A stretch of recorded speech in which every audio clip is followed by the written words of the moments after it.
speaking as a lawyer or from a purely legal standpoint, as a lawyer, kung istrikto po ang ating pagbabasa sa Supreme Court, pwede ho ma-disqualify. Kasi malinaw naman ho dun sa kung sino-sino ang mga natural-born citizen under the Constitution. Pero as a human rights advocate, ang sinasabi ko rin ho doon, pwede naman na bigyan ng liberal interpretation ang nasa Constitution to accommodate. Dahil nga po, well, certain international principles are there, but these are principles, hindi naman ho pwede yan na mag-supplant sa constitutional provision. Yung natural-born citizenship issue, pwede talaga nila yan i-justify na she is or she can be deemed a natural-born citizen. Pero yung residence, dun po ako curious. Kasi kung ibabase natin sa COMELEC decision, sinabi nga na kulang. I'm just speculating, but most probably, ang naging basehan nila dito ay yung certain proofs. I don't know if there were really categorical or documentary or admissible proofs na sinasabi na nandyan yung na-establish na yung an animus revertendi on the part of Grace Poe.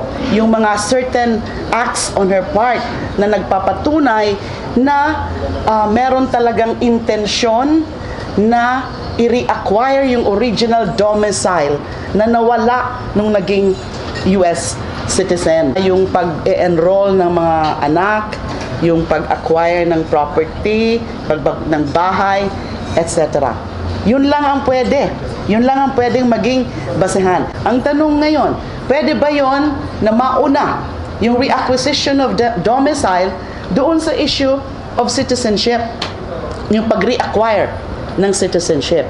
Although, she is now, if kung ang decision talaga ng Supreme Court is that she is deemed natural-born citizen as a foundling. I've always thought na compared to the natural-born citizenship issue, mas may basehan dapat yung residency issue to disqualify Grace Poe.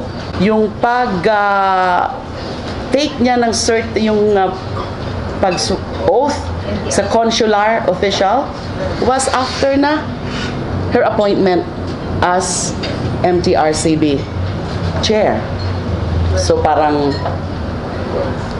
post facto, parang yan. So may mga ganyan na mga nuances na sana masagot ng husto yan sa majority decision.